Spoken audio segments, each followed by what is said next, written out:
본질은 변하지 않을 거라고 생각합니다. 네네. 그 블라인드는 직장인들이 자기의 목소리를 내도록 하고 그다음에 기업들이 그거를 잘 이해하고 듣도록 하고 직장인과 기업이 같이 성장할 수 있는 그런 기업 문화를 만들어 나가는 게 네네. 저희가 생각하는 어떤 3단계의 서비스의 되게 중요한 목표거든요. 전 세계에 있는 모든 직장인들에게 그들의 목소리를 통해서 이야기할 수 있도록 하고 네. 기업이 변화할 수 있도록 하는 그런 일을 계속 해나가고 싶거든요. 그래서 이 서비스를 이제 전 세계 있는 모든 직장인들 또 기업들에게 쓸 수 있도록 하게 하는 게 제 궁극적인 목표입니다.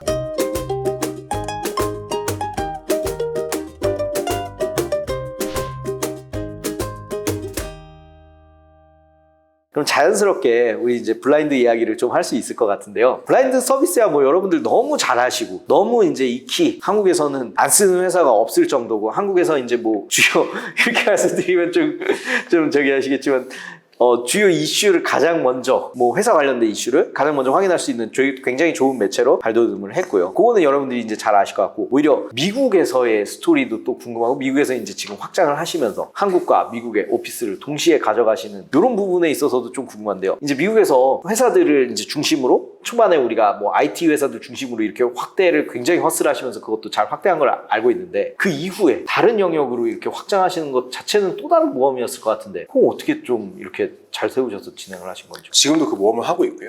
네.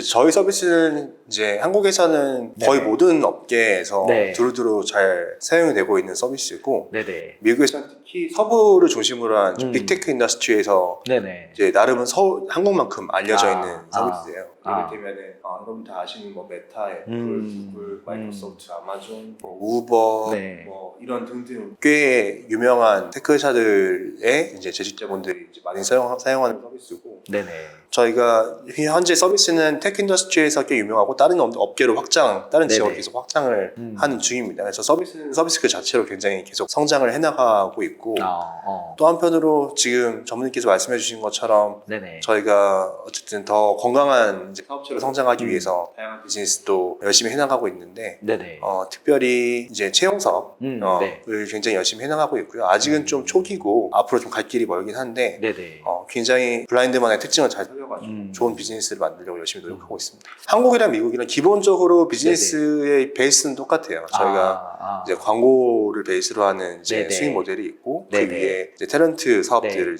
지금 열심히 해나가고 있는 중입니다. 제가 예전에 그 미국 블라인드 서비스를 봤을 때 좀 한국이랑 다른 특성이 있어서 되게 신기했었던 게, 한국은 이제 저 회사가 있고 이제 익명 서비스다 보니까 자신의 퍼스널리티를 되게 드러내지 않으려고 하는데, 미국 서비스는 생각보다 익명임에도 불구하고 뭔가 어떤 주제가 있으면 나 어디 HR 매니저야, 나한테 연락 줘, 뭐 이렇게 자연스럽게 글을 올리시더라고요. 약간 좀 문화의 차이가 있는 것 같아요. 근데 물론 똑같이 익명을 되게 중요하게 생각하지만 필요한 경우에 나는 나에 대해서 이야기할 수 있다라고 생각하는 유저들이 꽤 많은 것 같고, 이제 또 하나의 다른 점은 한국은 굉장히 다양한 주제로 이야기를 많이 하는 반면에 미국은 굉장히 이직률이 높은 그런 국가이고, 특별히 테크업계는 더 그런 것들이 심한 만큼 이직과 관련된 이야기들을 굉장히 많이 해요. 예를 들면은 나 어디에서 가고 싶은데 여기는 어때? 어떤 분위기야? 요즘에 어떤 회사가 잘 나가? 그다음에 너 오퍼 받았는데 이 중에 뭐가 더 좋은지 이야기해 줄래? 라든지 뭐 등등. 그다음에 나는 지금 이런 커리어 패스를 쌓아왔는데 앞으로 어떻게 성장하는 게 좋을까라든지 이런 이직과 관련된 다양한 이야기를 많이 하는 이제 그런 서비스적인 특성을 가지고 있습니다. 제가 인상 깊게 봤던 것도 굉장히 좀 다양했던 것 같아요. 제가 이제 투자를 하고 싶어서 미국 서비스는 이런 주제나 이런 내용들이 되게 인상적이다 라고 얘기를 했었던 것 중에 기억나는 게 하나가, 이제 특히 이제 미국 같은 경우에는 뭐 중국계도 있고 인도계 분들도 많이 있는데, 인도계 분 한 분이 나 지금 파이어 됐다, 지금 너무 막막하다, 나 돌아가게 생겼는데, 그런데 그때 온갖 블라인드를 쓰는 인도 쪽 그 실리콘밸리에 계신 분들이 야 여기 이런 포지션 났어, 또 나한테 연락 줘, 뭐 이렇게 해서 그분이 몇 주 만에 나 너희들 덕분에 잡았다, 너무 고맙다, 나도 앞으로 너희들처럼 사람들한테 이렇게 할게, 뭐 이런 정말로 선순환이 이제 돌아가는 구조. 그리고 또 하나는 이제 뭐 서로 그렇게 연봉 얘기를 하다가 막 보니까 나는 어디 매니저야, 나한테 연락 줘, 우리가 더 좋아 이런 식으로 경쟁적으로 치고 나가는 게 너무 인상적이었었어요. 이게 사실은 이제 도와주신 분들이 인도 분이신지는 알 수는 없고, 모르죠. 이게 되게 재밌는 게 익명 서비스면은 굉장히 차갑고 날카롭고 맞아요. 이제 뭔가 이런 이야기들만 할 것 같지만 사실은 그 어디보다 그런 휴머니즘이 넘치는 그런 서비스거든요. 지금 전문님께서 말씀하신 그런 이야기들이 지금 현재도 블라인드 계속 굉장히 많이 벌어지고 있고요. 지금 그 저희 웹사이트를 가서 보셔도 네네. 나 지금 어디서 레이오프 됐는데 아. 어디에서 가고 싶어라고 하면은 그 밑에 그럼 네네. 나한테 다이렉트 메시지 줘. 내가 도와줄게라고 하는 분들이 엄청나게 많고 사실은 제가 서비스 오픈하기 전에 이렇게 될 거라고 상상은 하지는 못했거든요. 근데 오히려 이런 익명 공간에서 다른 사람의 이야기를 듣고 이 사람을 또 어떻게든지 도와주고 싶어하는 그런 사람들의 모습들을 많이 발견할 수 있어서 굉장히 재밌었던 것 같습니다. 대표님이 그리시는 블라인드의 미래는 약간 좀 어느 정도 힌트는 나온 것 같지만 좀 나중에 특히 우리 서비스가 어떤 서비스가 돼 있을 것 같다 그런 이야기를 좀 주실 수 있을까요? 기본적으로 블라인드 서비스의 본질은 변하지 않을 거라고 생각합니다. 네네. 그 블라인드는 직장인들이 자기의 목소리를 내도록 하고 그다음에 기업들이 그거를 잘 이해하고 듣도록 하고 네네. 그래서 기업이 그 직장인과 기업이 같이 성장할 수 있는 그런 기업 문화를 만들어 나가는 게 네네. 저희가 생각하는 어떤 3단계의 서비스의 되게 중요한 목표거든요. 그래서 이 서비스의 목표를 충실히 수행할 수 있도록 계속 블라인드 서비스를 유지를 해나갈 것이고요. 그리고 한편으로는 저희가 한국, 미국에만 서비스를 하고 싶은 건 아니고 전 세계에 있는 모든 직장인들에게 그들의 목소리를 통해서 이야기할 수 있도록 하고 네. 기업이 변화할 수 있도록 하는 그런 일을 계속 해나가고 싶거든요. 그래서 이 서비스를 이제 전 세계 모든 직장인들 또 기업들에게 쓸 수 있도록 하게 하는 게 제 궁극적인 목표입니다. 이거 개인적인 궁금증이긴 한데요. 나중에는 그런 미래도 그려볼 수 있겠네요. 그러면 이제 저는 한국 블라인드 서비스를 이용하고 있는데 미국에 있는 블라인드 서비스 유저한테 이제 링크를 해서 그 회사 어떠냐 아니면 거기 문화 어떠냐 뭐 이런 걸 물어보면 그럴 수 있죠. 네, 그 언어의 배리어가 있긴 하지만 충분히 가능하다고 보고 있습니다. 뭐 다 잘 아시겠지만 요즘에 뭐 생성형 AI 등등을 통해서 원하는 서비스들 기존의 그런 번역 서비스보다 월등히 좋은 폼질의 네네. 그런 자동 번역 기능들을 이용할 수 있게 되었는데 그런 기능들을 이용해서 언어가 다른 사용자들끼리 정보를 네네. 교환하거나 대화를 나눌 수 있도록 한다든지 하는 것도 충분히 가능하다고 보고 있습니다. 그렇게 되면 정말 멀리 갈 필요 없이 저희 영역에서도 정말 좋을 것 같아요. 나는 한국에 있는 VC인데 우리나라에 이렇게 좋은 스타트업이나 이런 기회 있는데 관심 있으면 이렇게 이야기해봤으면 어떨까라는 걸 블라인드를 통해서 자연스럽게 이야기할 수도 있는 미래가 있지 않을까. 가능한 이야기겠네요. 네네. 네. 그러면 이제 본격적으로 블라인드가 한국과 미국에서 서비스를 하다 보니까 거기에서도 이제 여러 가지 시사점이 많이 있을 것 같은데요. 대표님께서 한국과 미국 조직을 동시에 운영을 이렇게 하시는데 그 조직 간의 문화도 좀 다를 것 같고 커뮤니케이션도 이제 좀 다를 것 같은데 소속감은 또 같이 가져가야 되다 보니 어떻게 관리를 하시거나 어떻게 커뮤니케이션 하시는지도 좀 궁금합니다. 저희는 이제 회사의 코어 밸류, 핵심 밸류라고 하는 건 5가지 네네. 밸류들이 있는데 네네. 이 밸류를 이제 양쪽에 있는 저희 구성원분들에게 똑같이 이야기를 드리고 항상 네네. 그것들을 계속 강조드리고 있고 그다음에 정기적으로 한국은 한국끼리 미국은 미국끼리 네네. 정기적으로 하는 미팅이 있지만 또 반대로 또 약간 뭐 분기에 한 번씩이라든지 네네. 약간 회사 전체 구성원들이 모여서 하는 미팅을 계속 진행을 하면서 뭐 양쪽에서 일어난 주요 이슈라든지 이런 것들을 서로 공유할 수 있게 한다든지 네네. 이런 이제 행사들을 정기적으로 진행해 나가고 있고 회사 전체적으로는 그렇고 또 펑션 단위로 예를 들면 뭐 엔지니어 분들끼리 네. 그다음에 다른 펑션 단위로 이제 양쪽 국가에 있는 담당하는 업무 하시는 분들끼리 네네. 정기적으로 만나서 현재 하고 있는 일 그다음에 뭐 진행되고 있는 프로젝트의 상황 네네. 그다음에 앞으로 해야 될 일 그다음에 네네. 최근에 어떤 파운딩 그다음에 최근에 어떤 나의 어떤 얼마나 어렵고 얼마나 열심히 일하고 있는지 이런 것들 이제 계속 공유할 수 있는 자리를 네네. 지속적으로 만들어 나가려고 하고 있습니다. 중요한 것 같아요.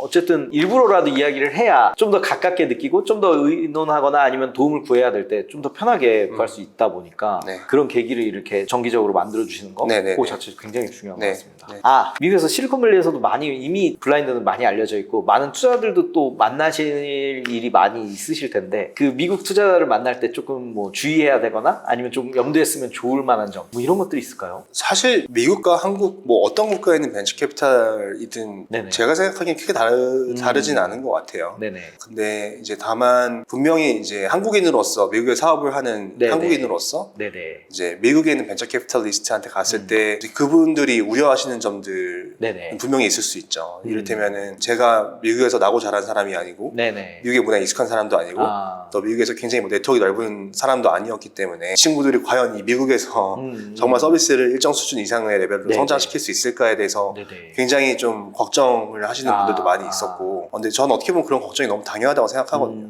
이제 그런 것들을 이제 하나씩 깨쳐나가고 증명을 해나가면서 이제 그분들의 신뢰를 얻으려고 많이 노력했던 것 같은데 분명히 그런 식의 어떤 예를 들면 저희처럼 한국에서만 사업을 하고 한국에서만 경험을 갖고 있다가 해외로 진출하는 경우에 그리고 해외 진출해서 해외에 있는 벤처 캐피탈리스트를 만났을 때는 뭐 똑같은 우려를 하시게 될 거예요.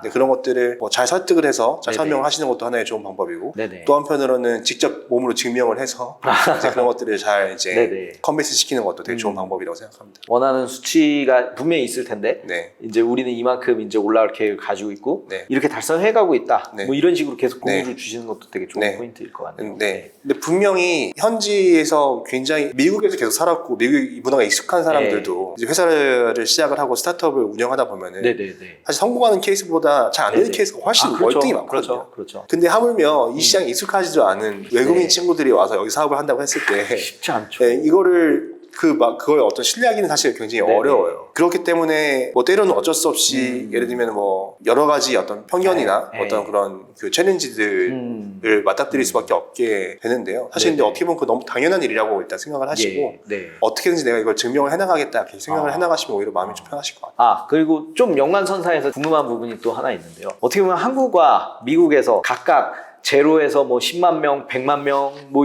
그 이상이 이용하는 서비스를 둘 양쪽에서 각각 만드셨는데 좀 만드실 때 물론 당연히 우여곡절이 있고 어려움들이 있겠는데 좀 다른 부분이나 뭐 차이점 같은 게 있을까요? 한국은 뭐 이런 게 너무 힘들었고 미국은 좀 이런 특성이 있더라. 이제 저희 서비스를 기준으로 보면은 네네. 한국은 사실은 뭐 대부분의 그 직장인분들이 서울 네네. 경기권에 많이 몰려 계시잖아요. 그렇죠.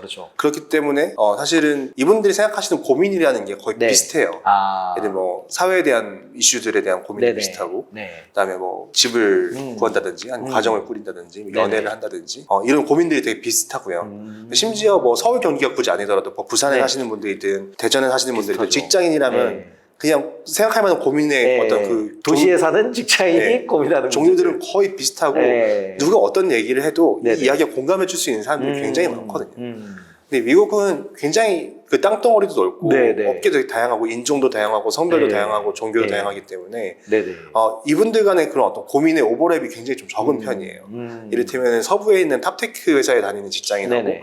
예를 들면 중부 어디메에 있는 예를 들면은 그런 자동차 업계에서 일하시는 네네. 분하고 네. 예를 들면은 뭐 똑같이 집을 살까 말까에 대한 고민이 있을 수 있지만 어떤 집을 살지에 대한 고민은 전혀 관련이 없고 네. 그다음에 어떤 뭐 가정을 꾸려 나가는 것부터 어떤 생활의 수준, 생활의 방식 뭐 이런 모든 것들이 고민의 정도가 다양해요. 오버랩이 굉장히 적은 편이거든요. 네. 그렇다 보니까 예를 들면 네. 여기서 이제 서부에 있는 테크업계 다니시는 분들이 어떤 이야기를 네네. 굉장히 많이 할 때 다른 지역에 있는 다른 네. 업계에 계신 분들이 와서 네. 이걸 보다 보면 이거는 나랑 전혀 다른 사람들의 이야기네 라고 생각하고 이제 쉽게 끼어들지 못하는 그렇죠. 네. 그런 일들이 네. 종종 많이 발생을 하게 되는 것 같고 그래서 상대적으로 이제 서비스 관점에서 그러면 이게 어떤 영향을 네. 미치냐고 보면은 네네네. 이제 한국에 있는 블라인드 같은 경우에 이제 기존의 유저들이 이제 많은 유저들이 다양한 이야기를 했을 때 신규 네네. 유저들이 들어왔을 때 네네. 쉽게 적응하고 서비스를 잘 쓸 수 있는 반면에 미국 같은 경우에는 사실은 이 새로운 지역, 새로운 인더스트리 유저들에게 네네. 퍼스널라이즈를 제대로 해주지 않으면은 쉽게 이제 그 대화에 끼어들지 못하게 되는 그런 이제 문제가 있죠. 그럼 처음에 그 구획을 미국은 좀 더